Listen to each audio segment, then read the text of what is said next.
Magandang araw sa inyong lahat. Ako nga pala si Benscard M. Tarusa, nag-aaral sa Camarines Norte State College at nandito tayo ngayon sa Hillcrest ng Labo upang interviewin ang ilang mga estudyante kung ano sa tingin nila ang mahirap na subject para sa kanila.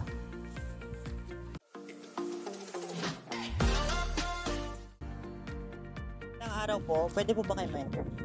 Sige po. Ano po pangalan nyo at ano po course? Saan po kayo nag-aaral?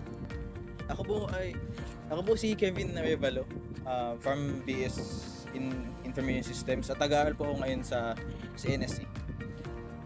Tingin mo po, ano pa ang mahirap na subject para sa iyo sa BSIS? Tingin ko po yung data structures and algorithms po. Ang naging challenging ba ang data structure and algorithm para sa iyo?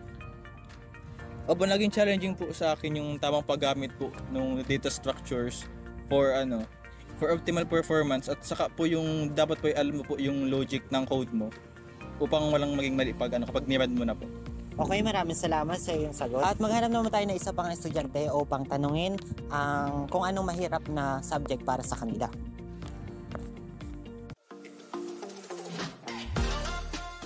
Magandang araw po. Pwede po ba kayo ma-interview? Pwede po. Ano pong pangalan nyo at saan po kayo nag-aaral at ano pong course nyo? Ako po si Alberto De Vera from BSIS, Bachelor of Science in Information System. Nag-aaral po ako sa Camarines Norte State College.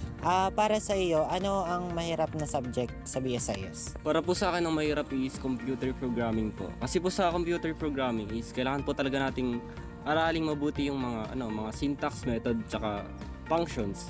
Kasi po, ang computer programming po is case sensitive siya, which is kailangan po nating pag-aralin step by step ang code kasi po pwede itong magka-syntax error o yan lang po. Okay, maraming salamat po. At yan ang mga opinion ng mga estudyante. Muli ako po si Benscard M. Tarusan. Maraming salamat po.